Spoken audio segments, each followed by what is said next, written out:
Let the meticulous, unhurried pace of the prose become a soft, binding constraint, gently easing the tension from your mind.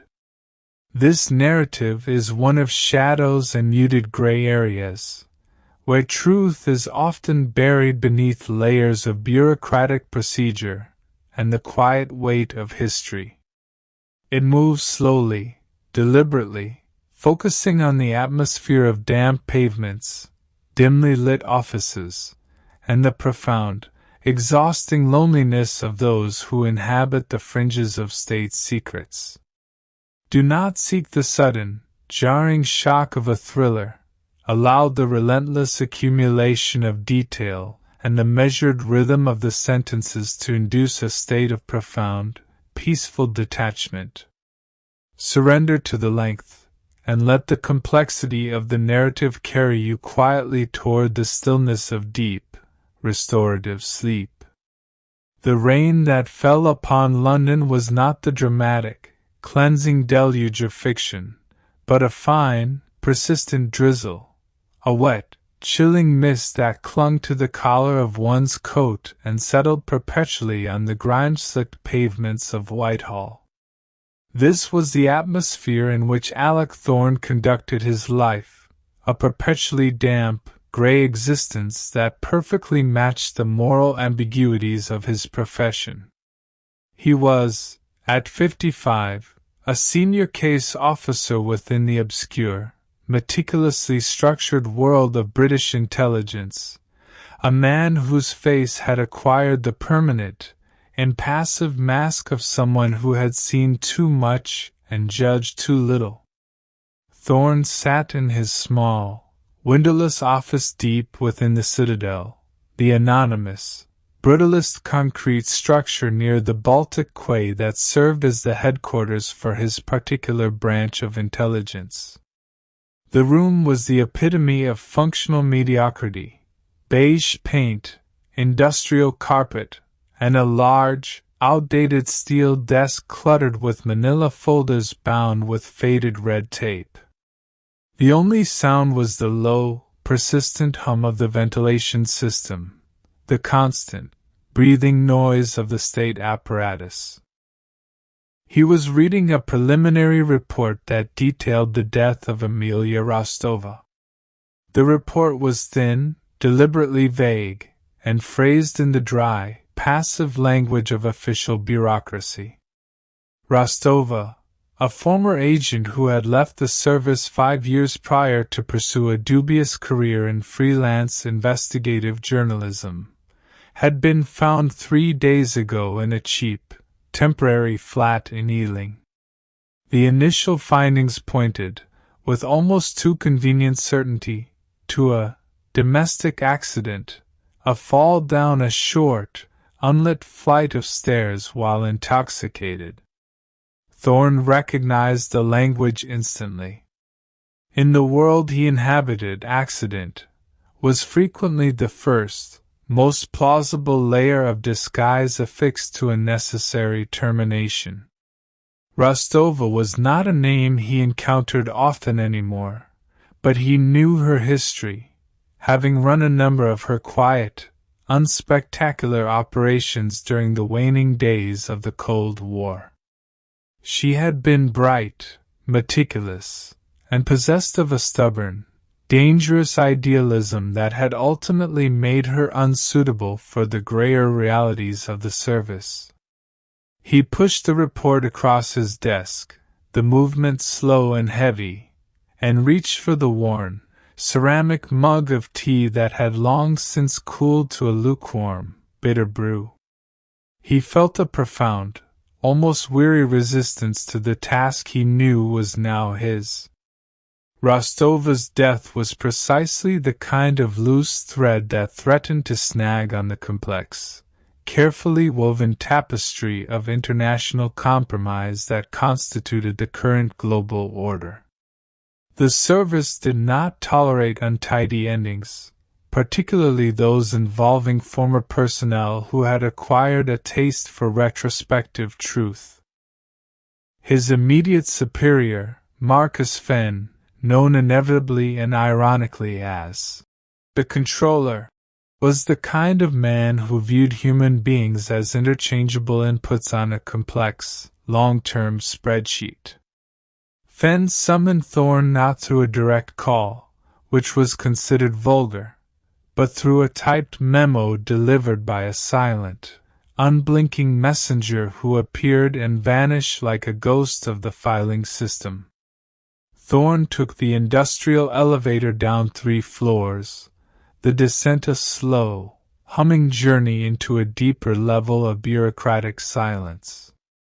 Fenn's office was larger, less cluttered, and possessed a single, narrow window overlooking the distant, ugly rooftops of Canary Wharf, a view that symbolized the service's modern orientation toward finance and surveillance, away from the old, clear-cut battles of ideology.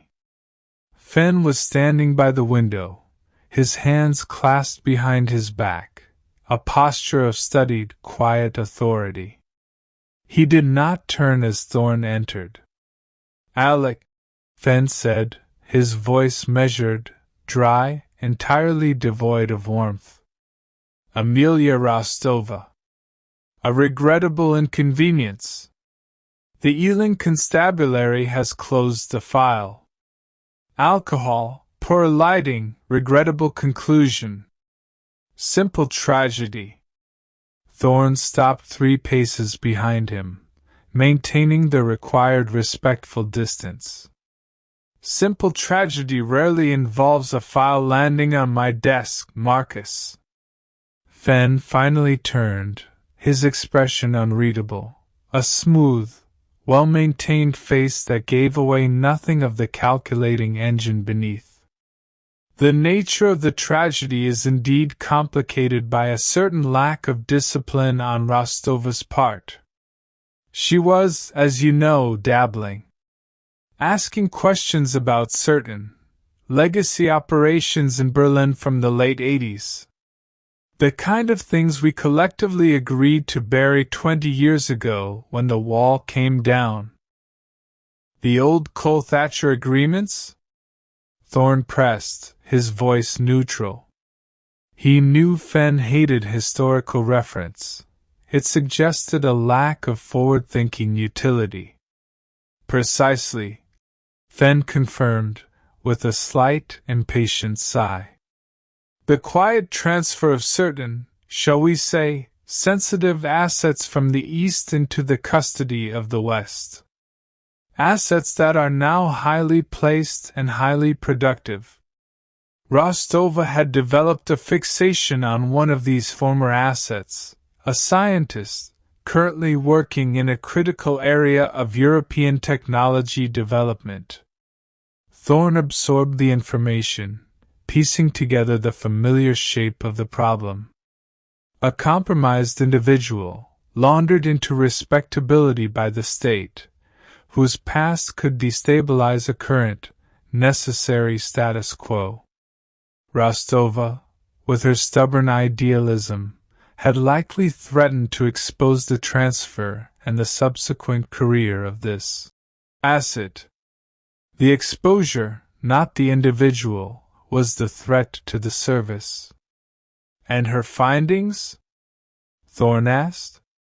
"Did she publish, or even formalize them?" "That is what you are to ascertain," Fenn said, his eyes now sharp cold. "The official narrative must hold.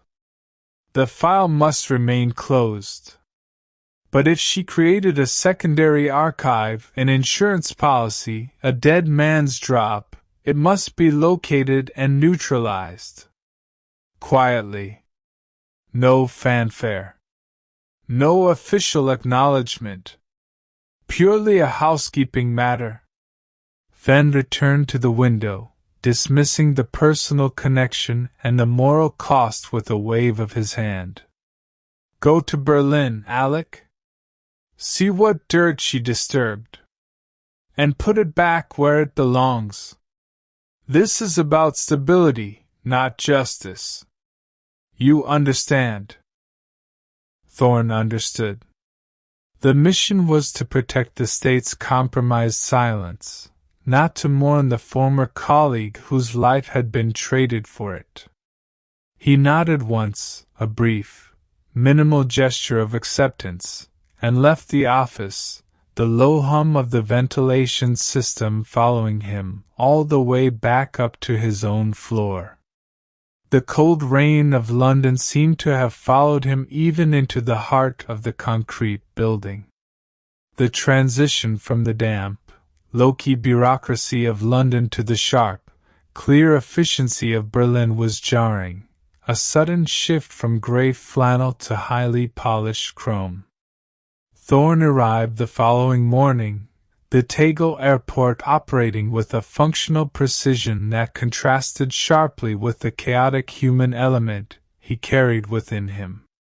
His initial destination was not an official office, but a meeting point chosen with a deliberate, weary familiarity, the lobby bar of the Hotel Adlon, a location that offered an elegant, anonymous space for discreet transactions, where the background noise was a subtle, international murmur of money and influence. His contact was Elsa Vogel, a liaison officer from the German Federal Intelligence Service, BND. Vogel was exactly the kind of counterpoint to Thorne that the two services often established: young, impeccably dressed in severe, dark tailoring, possessing a surgical precision in her movements and a profound, intellectual detachment. She saw the world in quantifiable facts and algorithms. Thorne saw it in shades of exhausted human failure. Vogel was already seated at a discreet corner table, a single glass of still mineral water before her, a symbol of her perpetual, functional alertness. She did not smile as Thorne approached, offering only a brief, precise nod of acknowledgement. "Thorne," she greeted, her English accented with the sharp, deliberate cadence of Berlin German. "You are punctual. A dying trait in your service. We prefer to think of it as allowing for the organic development of events, Vogel," Thorne responded, sinking into the plush, dark leather chair. He ordered a strong, black coffee, a necessary counterpoint to the lingering dampness of London and the sudden, sharp clarity of Berlin. Vogel quickly cut through the polite, necessary fencing. "Amelia Rostova. We have the file, of course. She was here 2 weeks ago. Officially, as a journalist following up on the privatization of the old East German Rail. Unofficially, she was focused on a specific period, 1989 to 1991. The liquidation of the Stasi archives." "And the scientist?" Thorne prompted, stirring the bitter coffee slowly. Vogel pulled a thin, unmarked folder from her briefcase. The contents, Thorne knew, were far less complete than the official file suggested. "The target is Dr. Ingrid Bach. Born and educated in Dresden. Brilliant biochemist. Worked for the Zentrale Forschungsstelle, a notorious, highly classified center for chemical and biological research in the GDR. After the wall, she was processed. Given a clean identity, a quiet, lucrative position in the new Federal Republic. She is now a key consultant to a large, multinational pharmaceutical consortium, a highly sensitive, politically untouchable figure. And Rostova connected her past to her present? We believe so, Vogel confirmed, her gaze steady, cold. Rostova was attempting to prove that Bach's transfer was not merely a defection but a deliberate, organized extraction orchestrated by certain elements within the West, a move designed to acquire her unique expertise, and perhaps, to bury the compromised history of her research. A fair assumption, Thorne conceded. The cleanup operations were notoriously messy and motivated purely by utility.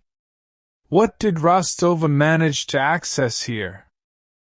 That is the central problem, Vogel admitted, a flicker of genuine concern crossing her otherwise impassive face.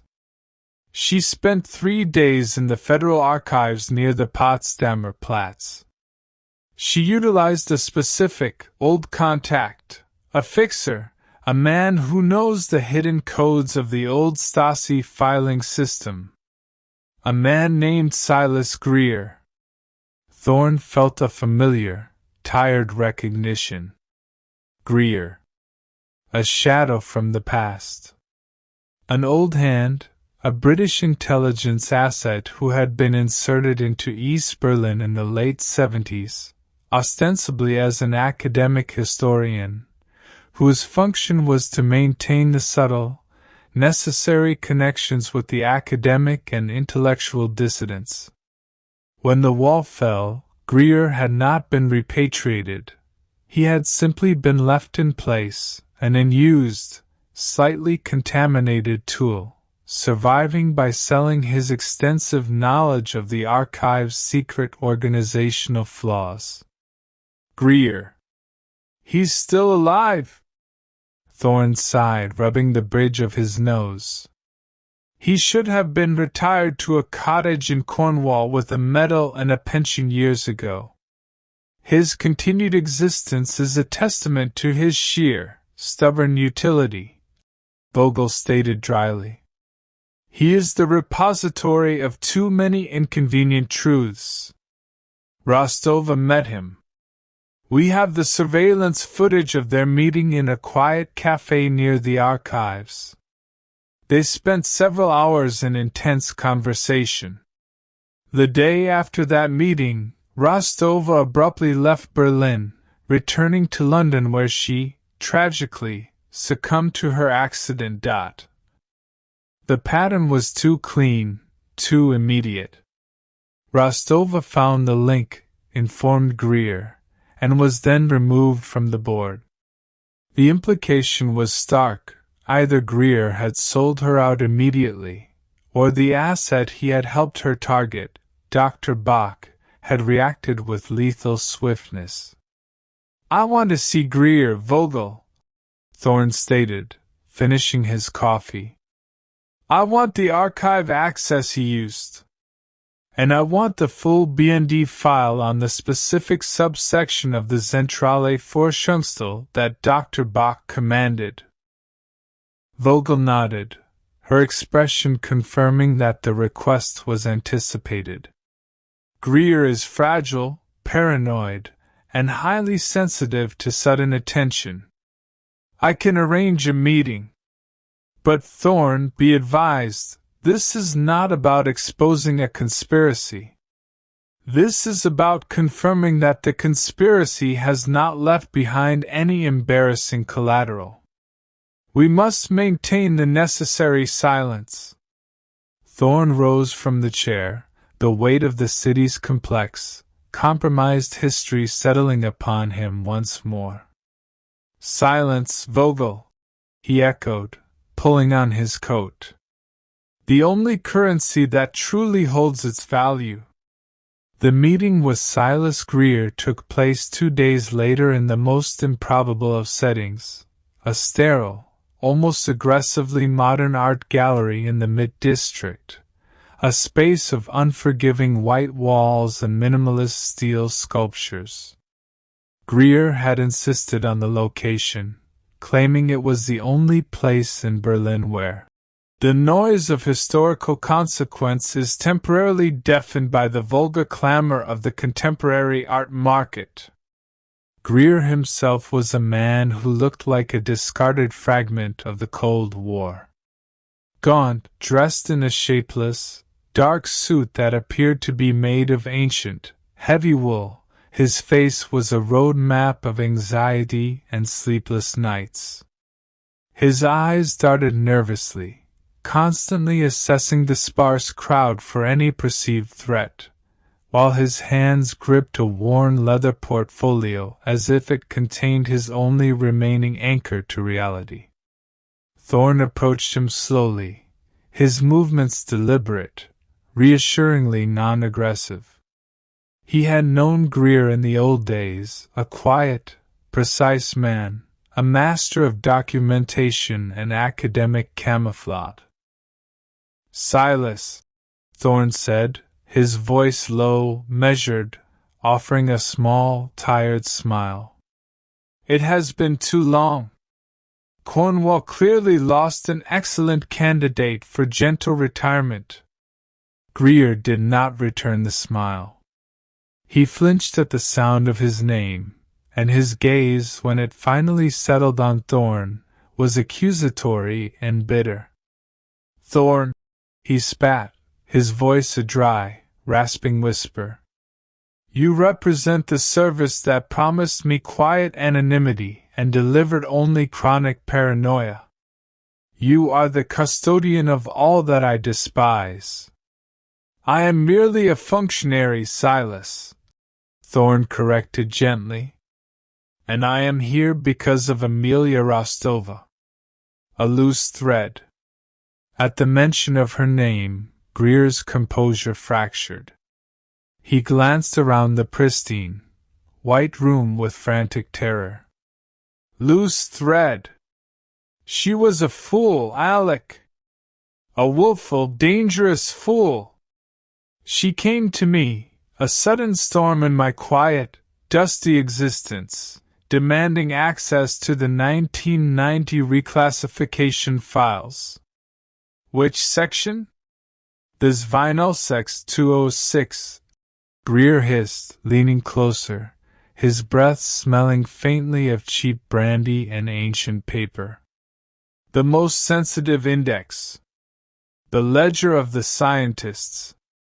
The names of those deemed too important to prosecute, the ones who ran the chemical and biological weapons research for the East." She was looking specifically for the file on Bach. Thorne pushed gently. "Did she find it? What did she see?" Greer pulled the leather portfolio closer, clutching it like a drowning man. "She saw the original requisition order. The document proving that Dr. Bach did not defect out of ideological conversion, but was purchased, a cold transfer of scientific property in exchange for a massive infusion of Western capital into certain favored post-communist enterprises. It was signed, Alec. Signed by names that would shatter 3 major European corporations and expose a former cabinet minister in Bonn. It was the purest form of political, corporate betrayal. And she copied it? Greer shook his head violently. No. I warned her. The archives are monitored by systems we don't even understand. You photocopy it, they know instantly. But she memorized it. She possessed that kind of absolute, frightening retention. She wrote down the specific numerical codes, the ledger numbers, the case identification tags. Enough to prove the existence and content of the file. Where did she write them, Silas? Thorne's voice was low, patient, yet demanding. Did she keep a notebook? A coded letter? Greer stared at him, his eyes wide and vacant, filled with a profound, sudden remorse. I don't know. We parted at the cafe. I begged her to forget it, to walk away. She was resolute. She said she was going to use the codes to locate the second element of the transfer, the asset's final insurance policy. Which is? The Bach Protocols. The actual research notes from the Zentrale Forschungsstelle. Not the political agreement, but the dark science itself. She believed Bach had smuggled them out, a guarantee of her continuing value, and hidden them somewhere safe. The revelation added a new, critical dimension to the puzzle. The problem was no longer just a reputation. It was a matter of potentially devastating, highly specialized chemical knowledge. The stakes had been raised from bureaucratic cleanup to genuine national security risk. Thorne leaned closer, his voice dropping to an absolute whisper. "Where did she go, Silas? Immediately after leaving you. Did she mention anyone? A final confidant?" Greer's eyes flickered, betraying a deep, painful conflict between self-preservation and a lingering loyalty to the dead idealist. "One name. She said she needed to see a priest. A simple, quiet man she knew in London. Someone who would not understand the codes, but who would understand the necessity of a final confession." Thorne straightened slowly, the movement heavy, deliberate. "A name, Silas." Greer swallowed hard, his throat dry. "Father Thomas O'Connell. He runs a small, nonconformist charity for displaced veterans near the Cold Shoulder pub in London. She said he was the only man she knew who still believed in the concept of moral duty." Thorne nodded, a brief, minimal gesture of thanks that carried the full weight of the exchange. He did not say goodbye.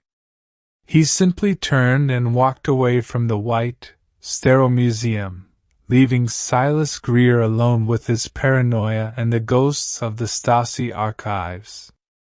The London drizzle seemed suddenly preferable to the cold, bright clarity of Berlin. The return to London was swift, a necessary, brutal transit from the historical archive to the immediate, desperate hunt for the hidden codes. The service did not need the political document. It needed the list of codes and the location of the Bach Protocols. The discovery of the chemical research notes would elevate the problem from a low-level cleanup to a major, high-priority operation. Thorne reported his findings to Marcus Fenn in a brief, antiseptic meeting. He omitted the detail about Father O'Connell, citing only that Rostova was searching for a secondary archive and that she had communicated the codes to an unnamed, highly secure third party who believed in the necessity of moral witness. Thorne knew the moment he uttered the words that Fenn immediately recognized the lie, but Fenn, ever the pragmatist, was more interested in the immediate threat. "The Bach Protocols," Fenn murmured, staring out his window at the distant, indifferent skyline. "A serious contingency. If that data, toxic, specialized chemical research, falls into the wrong hands, the repercussions are catastrophic. Alec, I want Father O'Connell found. Discreetly. If he exists, he is the key to the codes. And the codes are the key to the protocols. He will not be in the ledger, Marcus," Thorne warned. "Rostova chose him for his anonymity. She wanted a witness, not an accomplice. Then you will find him," Fenn instructed, his voice hardening, losing all semblance of tired composure. "Use the old networks. The men who still drink at the Cold Shoulder. You know that territory better than any of the youngsters with their algorithms. Go and talk to the debris, Alec. Find the priest." Thorne was relegated to the forgotten, damp edges of his old life. He spent the next 3 days moving through the shadows of London's forgotten underbelly, the warrens of pubs, veteran charities, and halfway houses that constituted the service's neglected, human intelligence infrastructure. He spoke to men whose loyalty was fragile, whose memories were clouded by drink and despair, but whose knowledge of the local, invisible currents remained unparalleled. These were the men the service had consumed and discarded, and they knew the language of quiet desperation better than anyone. He finally located the small, unassuming charity run by Father Thomas O'Connell in a narrow, cobbled lane tucked away behind the bustling, noisy market near the cold shoulder. The charity was a single, damp storefront, offering hot tea, rough blankets, and a profound, non-judgmental silence to the city's discarded veterans. Father O'Connell was a man who seemed to carry the weight of every hardship he had ever witnessed. He was in his late 60s, slight of build, with a gentle, ascetic face and eyes that possessed the disconcerting, unwavering clarity of absolute moral conviction. He wore a simple, black clerical shirt, faded and worn, and spoke with a soft, melodic Irish lilt that stood in stark contrast to the hard, aggressive language of the London streets. Thorne entered the charity office on a particularly dark, wet afternoon, the smell of damp wool and institutional tea filling the air. He did not introduce himself as an officer of the state. He introduced himself as a friend of Amelia Rostova's family, a phrase that contained a sufficient amount of quiet deception. Father O'Connell met his gaze with an unnerving stillness. "Amelia," he said, the name pronounced with a lingering, gentle affection. "She was a troubled, deeply moral soul. She came here 2 weeks ago, seeking peace, finding only the terrible burden of the truth." Thorne sat down on the edge of a worn, uncomfortable wooden chair, placing his worn leather gloves on the desk before him. The atmosphere was immediately charged with an unspoken understanding. This was not a conversation of polite inquiry, but a negotiation between two opposing moralities. "Father," Thorne began, his voice low and carefully controlled, "Amelia is dead.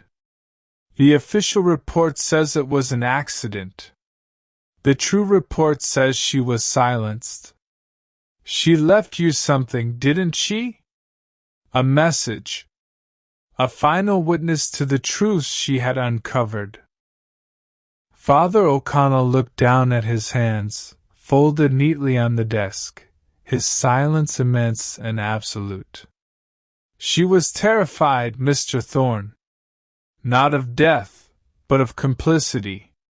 She felt she had discovered a truth so toxic, so profoundly compromising, that if she published it, she would not only expose the corruption but would unleash a greater, more immediate evil. The Bach Protocols," Thorne stated, watching the priest's reaction with practiced intensity. The priest's head snapped up, his eyes wide with a terrifying recognition. "You know the language, then?" "The language of pure, applied malice. She told me of the codes, the numbers she had memorized from the German files. She said they were the coordinates, the map to the protocols. She said she feared those notes more than she feared any man's bullet." "And where did she hide the codes, Father?" Thorne pressed, leaning slightly forward, the desperation of the service underlying his calm exterior. "Did she write them in a letter? A book? Where did she place her final confession?" The priest shook his head slowly, a profound sorrow etched into his face. "She did not write them down. Amelia was brilliant, meticulous. She knew that any written record would be found. She knew the language of the bureaucracy. The codes are here, Mr. Thorne. He tapped his temple with a thin, trembling finger. She did not write them down. She taught them to me. Memorized them to me, piece by piece, as an act of faith. She asked me to hold the truth, a quiet witness in the moral silence of the modern world. The revelation was a hammer blow. The codes, the key to the potentially devastating chemical research, were not a physical object to be confiscated, but a sequence of numbers held within the stubborn, unyielding conscience of a man of God. The problem was no longer one of simple investigation and retrieval. It was one of psychological and moral extraction. Thorne leaned back, taking a slow, controlled breath. This was the Cold War reduced to its purest, most brutal essence, the clash between the relentless, cold logic of the state and the absolute, private refusal of the individual human soul. Father O'Connell, Thorne said, his voice dropping to a low, persuasive cadence. This is not about the past. This is not about moral principle. This is about a chemical payload that could kill thousands. This is a matter of immediate, physical security. We do not need your witness. We need the codes to find the protocols and neutralize the threat. We must silence the science before it can speak. The priest met his gaze, his eyes entirely unwavering, a profound, quiet refusal hardening his face.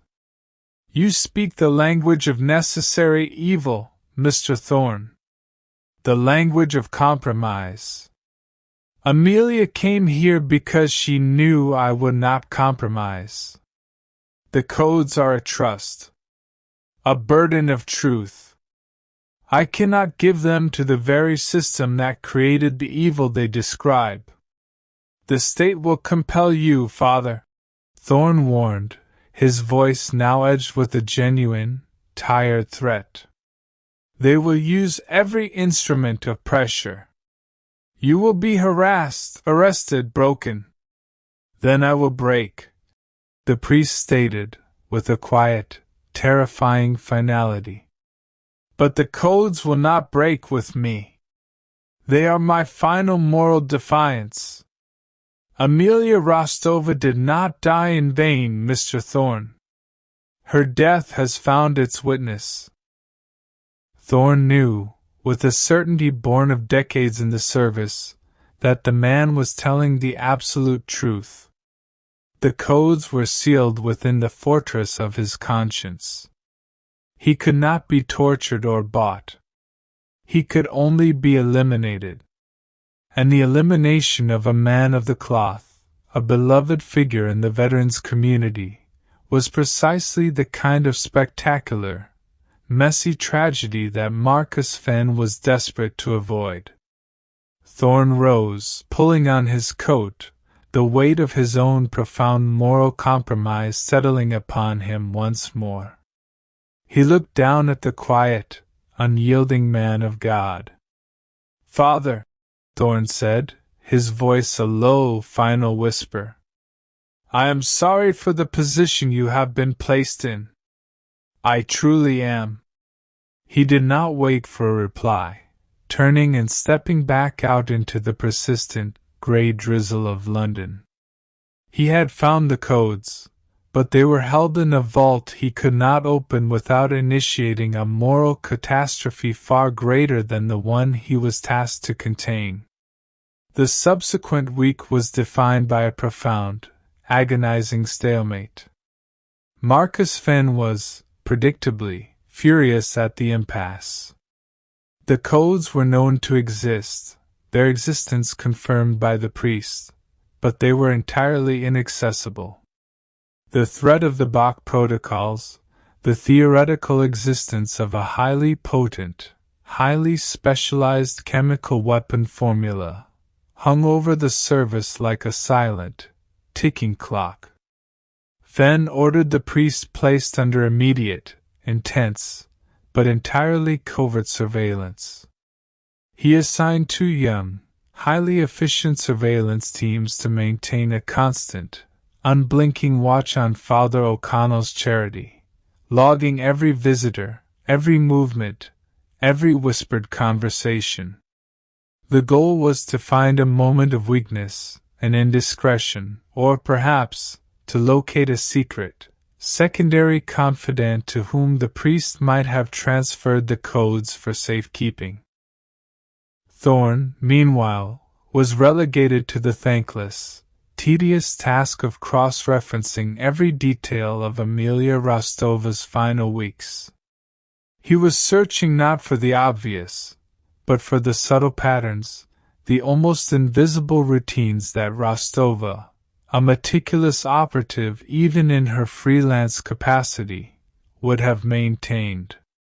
He pored over her bank records, her travel logs, her meager personal diaries, the dull, necessary detritus of a life that had suddenly, violently ended. The service, in its collective impatience, began to press for an operational solution, the cold, clinical term for the removal of the priest. The logic was simple. Without the codes, the protocols could not be located. Without the priest, the codes could not be leaked. The risk of the hidden protocols was deemed less immediate than the risk of the knowledge falling into the hands of a hostile state or a competitor corporation.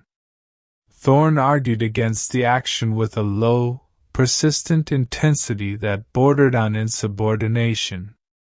He knew that the murder of Father O'Connell would not only destroy the service's last vestige of moral standing but would also confirm to the remaining, discarded agents like Silas Greer that there was no safe harbor, leading to a potential cascade of leaks and retaliation. "You cannot kill a saint, Marcus," Thorne told Fen in a cold, private meeting. "It is messy, it is visible, and it proves Rostova's point entirely. The operation will collapse the entire network of trust we rely upon. Trust is a commodity we can no longer afford, Alec," Fen countered, his voice sharp and final. "Survival is the only metric. The order for a controlled removal is being prepared. It will be carried out by a detached, non-UK unit, clean, untraceable. You will provide the necessary surveillance oversight to ensure a quiet extraction." Thorne felt a cold, deep dread settle in his stomach. He was being made complicit, drawn into the final, cynical act of a moral play that had been running for 50 years. He was the old hand, the one who understood the cost, being ordered to supervise the payment. He returned to his office, the low hum of the ventilation system now sounding like a prolonged, industrial moan of despair. He looked down at the last file on his desk, Rostova's meager financial statement. It showed a final, unexplained transaction, a small, almost insignificant withdrawal of cash from a local bank branch, on the day she left Berlin. The amount was precisely £250. Not enough for travel, not enough for a payoff. Just a small, seemingly arbitrary sum. He pushed the statement aside in frustration, running his hand over his tired face. £250. What would an impoverished, desperate idealist spend that precise amount on, in a hurry?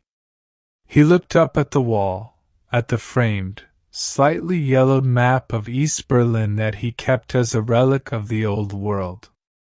His eyes moved, almost unconsciously, to the intricate, spidery lines of the city's complex railway system, the S-Bahn and U-Bahn lines that he had memorized decades ago. And then, with a sudden, sharp, almost painful clarity, the answer hit him. Not in a flash of dramatic insight, but in the slow, grinding realization of a precise, forgotten truth. £250. That was the exact, non-negotiable cost of a 24-hour rental fee for a small, climate-controlled, highly secure safety deposit box in one of the private vaults in the Frankfurt banking district, a vault that Rostova, through her old contacts, would have known accepted non-resident cash deposits. Rostova had not risked writing the codes down, or giving them to a vulnerable confidant like Greer.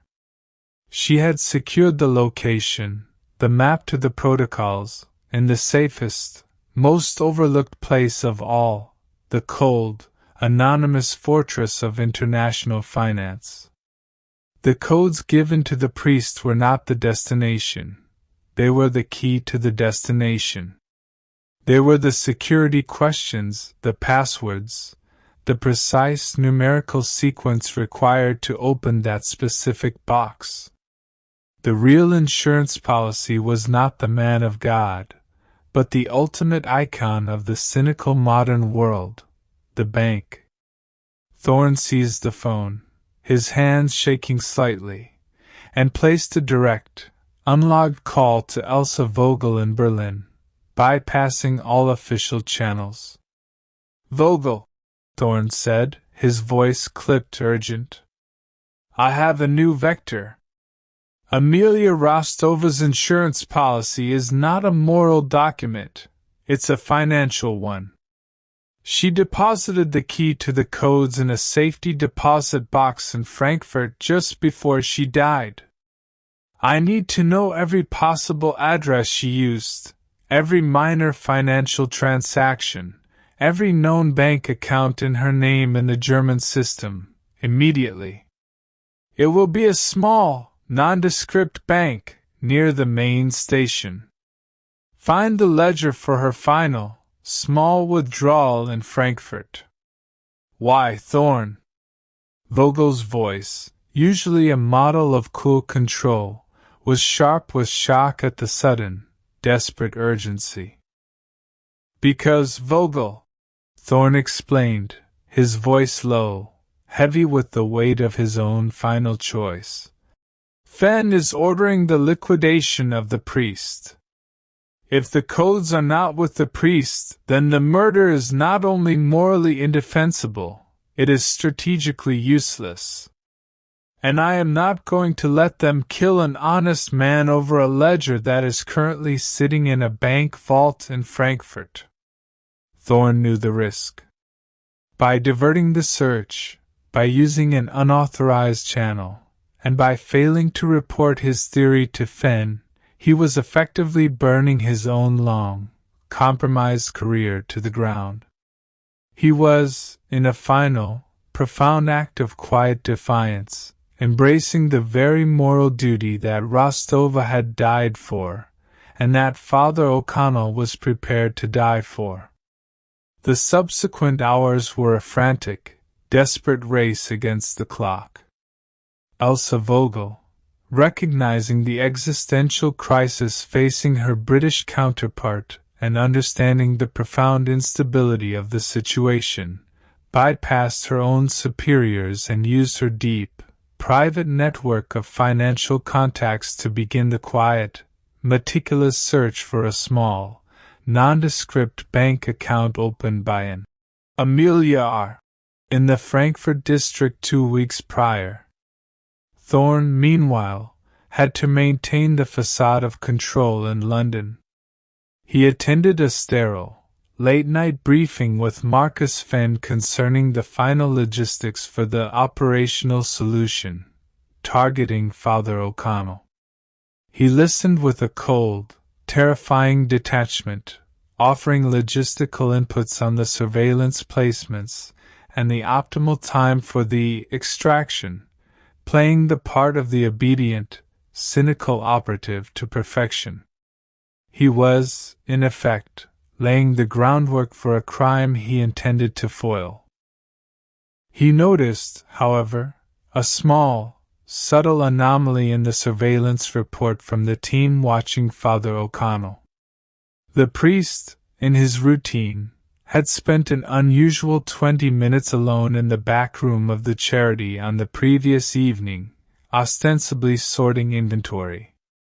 The report noted that he had been standing by a small, unmarked wooden cabinet that held spare blankets and coats.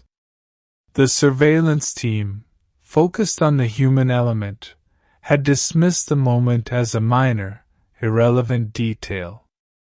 But Thorne, reading the report with the eyes of a cartographer of deception, saw a potential flaw in his own theory.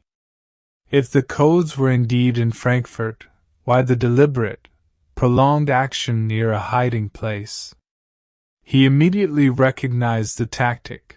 The transfer of information to a new container, the deliberate creation of a false witness. He placed another, riskier call to Vogel, her voice now tight with exhaustion and the stress of her unsanctioned efforts. "Vogel, the bank account is a necessary step," Thorne stated, his voice a low, urgent murmur into the phone. "But the priest is being monitored.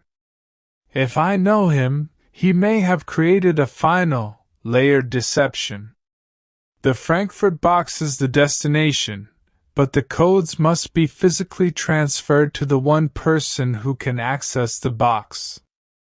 Who is the only person Rostova could have trusted to maintain the silence, and yet still execute the transaction?" Vogel paused, the silence stretching across the line, filled only by the crackle of the static. The scientist Thorne. Dr. Ingrid Bach. The ultimate beneficiary and the ultimate compromised party. Rostova knew that only Bach could safely recover and destroy the protocols, because only Bach has the political armor to walk into a Frankfurt bank and demand the contents of a suspicious deposit box without raising official flags. Thorne nodded to himself in the empty office. The genius of Rostova's final act, the codes in the priest's memory, the location in the bank, and the final executor being the very person who was responsible for her death. A perfect, self-canceling moral trap. The priest is being set up for a trade, Vogel. Thorne realized, the pieces locking into place with terrifying speed. He is the necessary bait. Rostova arranged a final, quiet meeting with Bach to transfer the codes. She offered Bach the chance to reclaim the codes and destroy the protocols in exchange for an act of moral witness, an end to the whole, terrible operation. "We found the account, Thorne," Vogel interrupted, her voice breathless.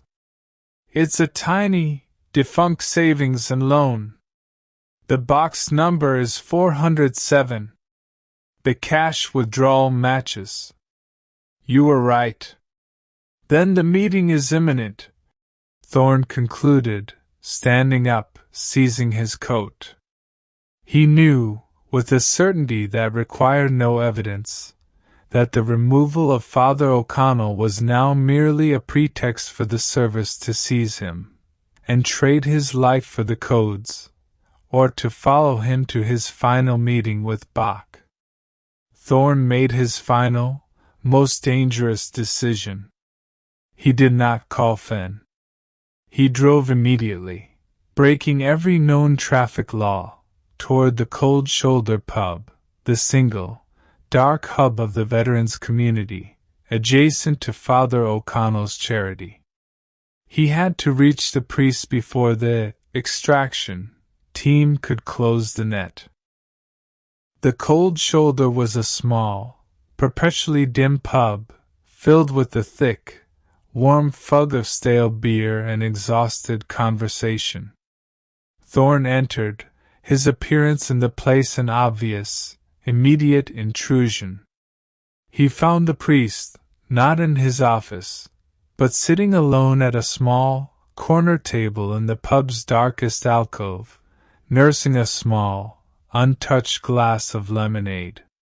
Father O'Connell looked up, his face pale but serene, a man fully aware of the news tightening around his existence. "Mr. Thorne," the priest greeted him, his voice calm. "I expected you. Not through the front door, perhaps, but I knew the state would send its functionary for the final negotiation." Thorne slid into the opposite chair, his coat still damp with the city's perpetual mist. "The negotiation is over, Father. They are coming for you. Not for a confession, but for your silence. And I know why. The codes are the security questions for a box in Frankfurt. And you are meeting Dr. Ingrid Bach tonight to trade them." The priest's composure fractured for a brief, shattering moment. His eyes widened, a flicker of profound betrayal and fear crossing his features. "How did you?" "The price of a safe deposit box," Thorne said simply. "Rostova was brilliant. She set up a perfect moral trap.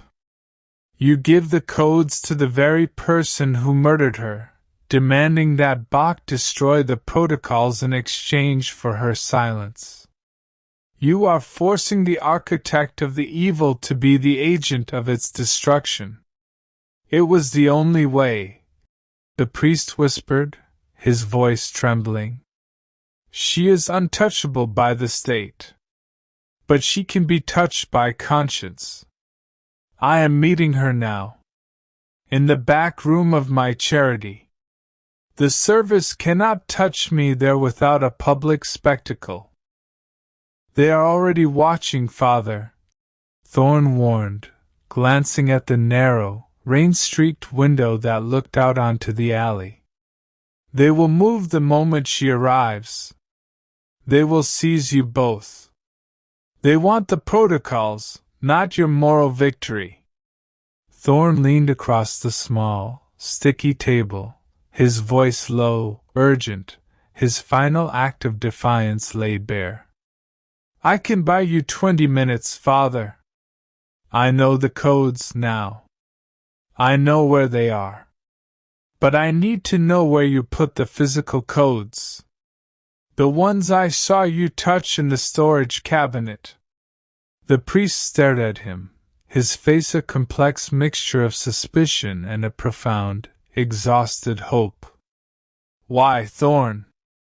Why the betrayal of your own silence?"